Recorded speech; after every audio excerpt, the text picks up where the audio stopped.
하나님 말씀 신명기 11장 18절에서 25절 말씀을 보겠습니다. 구약 성경 280쪽입니다. 이러므로 너희는 나의 이 말을 너희 마음과 뜻에 두고 또 그것으로 너희 손목에 메어 기호를 삼고 너희 미간에 붙여 표를 삼으며 또 그것을 너희의 자녀에게 가르치며 집에 앉았을 때든지 길에 행할 때든지 누웠을 때든지 일어날 때든지 이 말씀을 강론하고 또 내 집 문설주와 바깥문에 기록하라. 그리하면 여호와께서 너희 열조에게 주리라고 맹세하신 땅에서 너희의 날과 너희 자녀의 날이 많아서 하늘이 땅을 덮는 날의 잠잠 같으리라. 너희가 만일 내가 너희에게 명하는 이 모든 명령을 잘 지켜 행하여 너희 하나님 여호와를 사랑하고 그 모든 도를 행하여 그에게 부종하며 여호와께서 그 모든 나라 백성을 너희 앞에서 다 쫓아내실 것이라. 너희가 너희보다 강대한 나라들을 얻을 것인즉 너희의 발바닥으로 밟는 곳은 다 너희 소유가 되리니 너희의 경계는 곧 광야에서부터 레바논까지와 유브라데 하수라 하는 하수에서 스에까지라.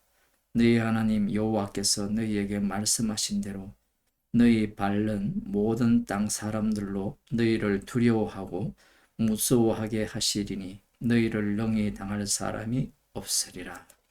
아멘. 이 파묘라는 영화를 보면 부적을 붙이거든요. 나중에는 일본 귀신이 살을 뚫지 못하게 하기 위해서 온몸에 한자를 썼는데 오늘 본문 말씀을 많은 사람들이 그렇게 이해를 합니다. 만일 여기에 보면 마음과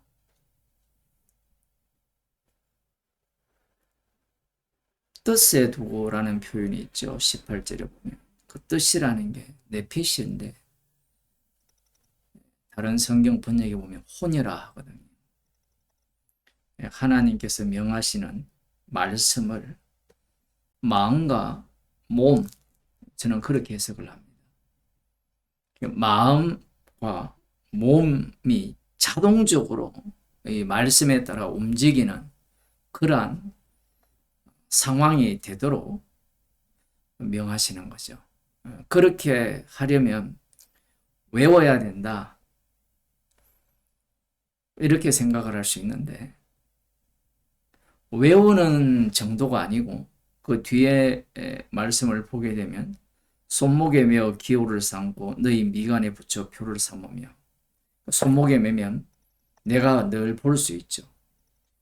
미간에 붙이게 되면 상대가 보는 겁니다.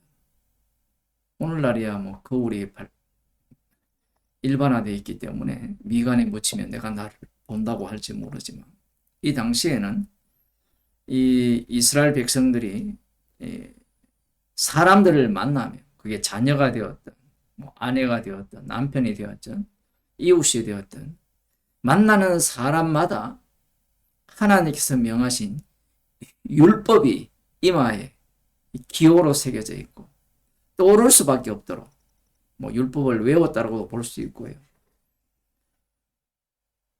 사방 천지가 율법으로 도배가 되어 있는 겁니다. 그뿐만 아니라 이 자녀들에게 율법을 가르치는데 가르친다라는 이 히브리어 단어는요. 뾰족한 것으로 찌른다라는 의미를 담고 있어요. 옛날로 말하면 회초리죠, 회초리. 그냥 배우는 일은 없습니다. 아이들이, 자녀들이. 조금 크기 시작하면 머리가 커지잖아요. 그러면 자기 마음대로 하려고 하니까. 이 자녀에게 율법을 가르치는데 앉았을 때든지 길에 행할 때든지 누웠을 때든지 일어날 때든지 이 말씀을 말하라, 강론하라 이렇게 말씀하죠. 이 자녀에게 가르친다는 말은 가르치는 본인도 그 율법을 계속해서 가르침을 받는다라는 거예요. 그 내용을 포함하고 있습니다. 그 자녀를 가르치면서 너도 가르침을 받아라는 게 지금 이 말씀입니다. 그러니 시도 때도 없이 말씀이 나오는 그 상황이에요. 율법이 나오는. 이야, 이거 상상만 해도요, 지겹습니다. 왜 그러냐면요, 우리들도 말씀을 계속해서 읽어보세요. 읽는 거는 그래도 내가 읽기 때문에 별로 기분 나쁘지가 않은데, 타인이 계속해서 율법을 갖고 지적을 하는 거잖아요. 타인의 이마에 기록된 게. 내가 나를 보는 것에 대해서는 이 손목을 보면서 그래 지켜야 이거 불쾌하지 않아요. 이 타인이 레이저를 쏘는 겁니다. 자녀들도 마찬가지고. 그럼 옆에 있는 사람이 또 들을 거 아니에요. 우리는 관람용이기 때문에 야 이게 뭐 별로 나쁘지 않을 거다. 이렇게 생각할지 모르지만 만만치 않습니다. 뿐만 아니라 내 집 문설주와 바깥문에 기록하라. 나갔다 들어갔다 하는 모든 곳에 이 여호와의 명령이 기록되어 있는 거예요.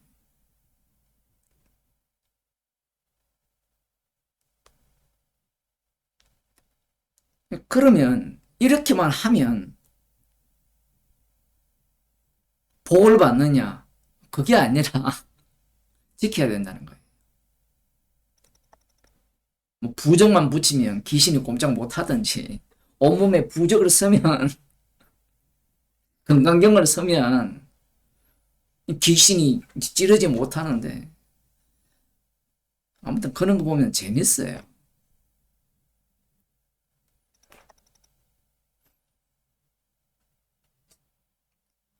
복음은 아무런 능력이 없어요. 십자가는. 그 영화를 보면 음양오행이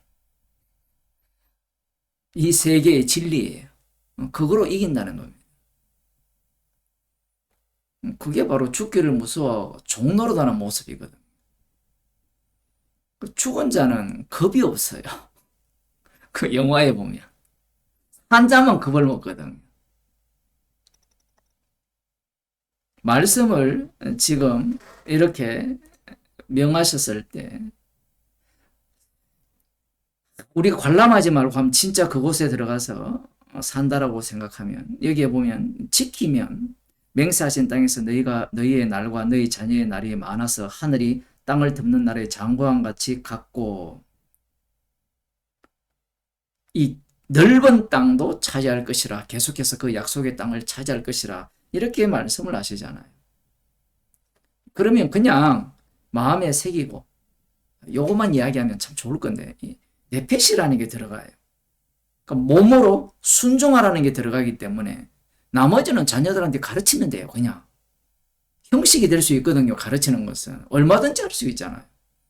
계속해서 가르치고 또 가르치고 뭐 일어났을 때 가르치고 자기 전에 가르치고 이 시간도 뭐 자기 전인데 이때 말씀을 듣고 가르치고 문에 붙여놓고 미간에 붙여놓고 뭐 이게 어려울 게 뭐가 있습니까? 이게 자동으로 된다면. 그런데 하나님께서 이렇게 명하시는 이유는 그렇게 말씀에 순종하라는 거예요.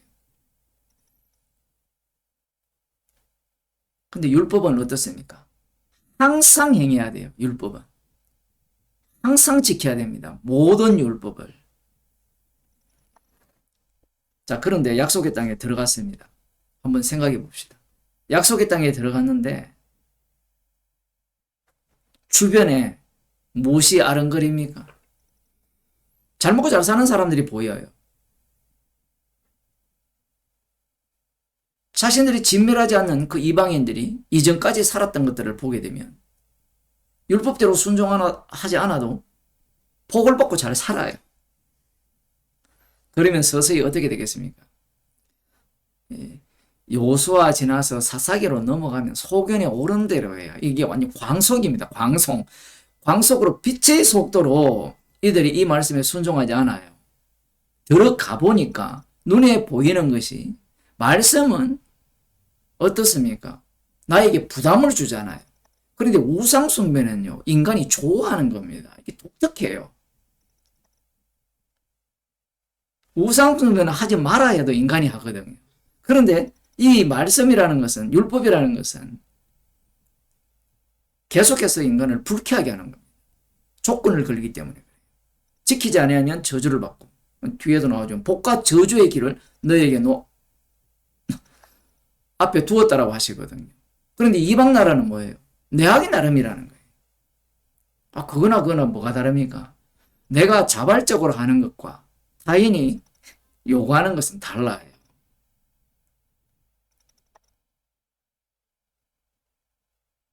이들 마음속에는 이 하나님께서 약속하신 이 광대한 땅을 얻을 것이라는 것과 너희의 날이 장구할 것이라는 이러한 것만 눈에 들어오는 거예요.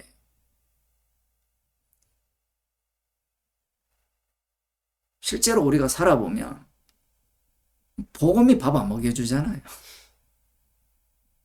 이 대학교 가기 전까지 아이들을 보게 되면 요즘도 그런지 모르겠지만 어쨌든 말씀을 묵상하고 말씀대로 살 거라 들어가는데 들어가 보면 목사 아들부터 시작해서 술 마시고 장로 아들부터 뭐 선배들부터 시작해서 나도 교회 다녔다 하나하나 보면서 뭐 그게 뭐가 문제냐 식으로 다 가는 거예요. 마찬가지입니다. 약속의 땅에 들어갔을 때 이 말씀대로 사는 것이 뭐가 중요하냐 이거예요. 잘 먹고 잘 살고 많은 땅을 얻고 오래 사는 게 중요하죠. 흥미로운 것은 시편 1편에 보게 되면 뭐 여러분들이 다 외우시잖아요. 시편 1편을 보면 복 있는 자에는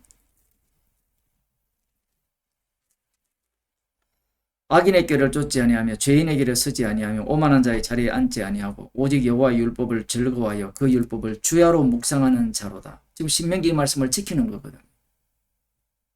저는 시냇가에 심은 나무가 시지를 쫓아 과실을 맺으며 그 잎사귀가 마르지 아니함 같으니 그 형사가 다 형통하리로다. 악인은 그렇지 않으며 오직 바람에 나는 겨와 같도다. 그러므로 악인이 심판을 견디지 못하며 죄인이 의인의 회중에 들지 못하리로다. 대저 의인의 길은 여호와께서 인정하시나 악인의 길은 망하리로다. 얼마나 우리가 좋아하는 말씀이에요. 그런데 이 말씀을 누가 지켜버립니까? 누가 이 말씀을 소유해요? 예수님을 살해한 바리새인과 서기관들입니다. 부자 청년 기억나시죠? 그들은 이 말씀 속에서 시편 1편을 외우면서 말씀대로 살아가면서 시냇가에 심은 나무가 시들을 쫓아 과실을 맺는 그러한 결과물을 그들은 누리면서 사는 거예요. 그러면서 메시아 왕국을 기다리는 겁니다. 악인은 심판을 견디지 못한다. 악인이 누굽니까? 세리와 창기예요. 의인의 길은 여호와께서 인정하시나 악인의 길은 망하리로다. 메시아가 오시면 우리를 인정할 거고 저 세리와 창기는 그 메시아가 심판할 거고 로마 제국은 저 이방 나라는 메시아가 심판할 거라. 그렇게 시편 1편을 해석을 하는 거예요. 오늘날 교회가 시편 1편을 그렇게 해석하지 않습니까? 시편 1편을 어떻게 해석합니까? 오늘날 교회가. 이것을 예수님께 그대로 적용해 보세요. 예수님이 여호와께서 인정하시는 분이죠. 진짜 하나님의 아들이잖아요. 그 하나님의 아들이 시냇가에 심은 나무가 시들을 쫓아 과실을 맺었잖아요. 십자가에 못 박혀 돌아가셨어요.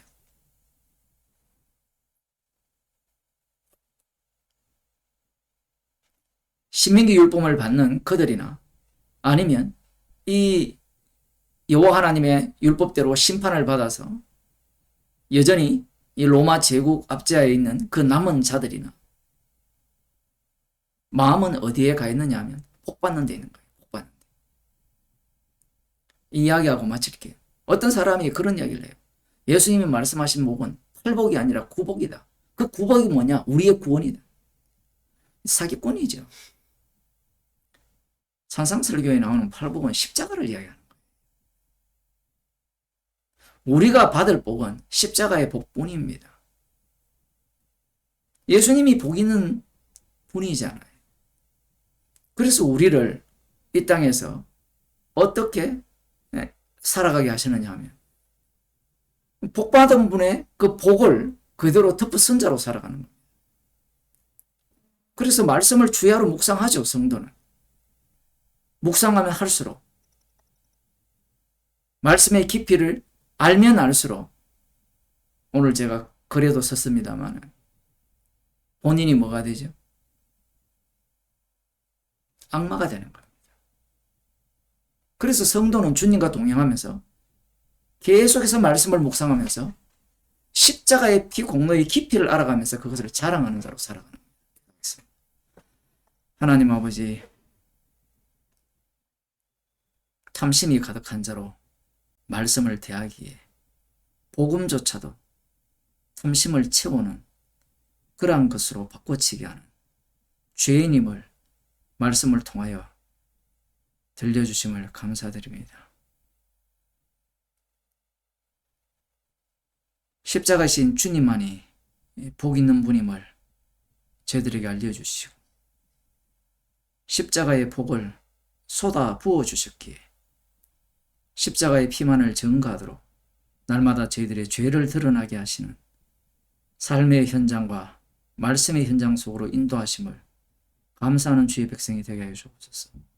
예수님 이름으로 기도드리옵나이다.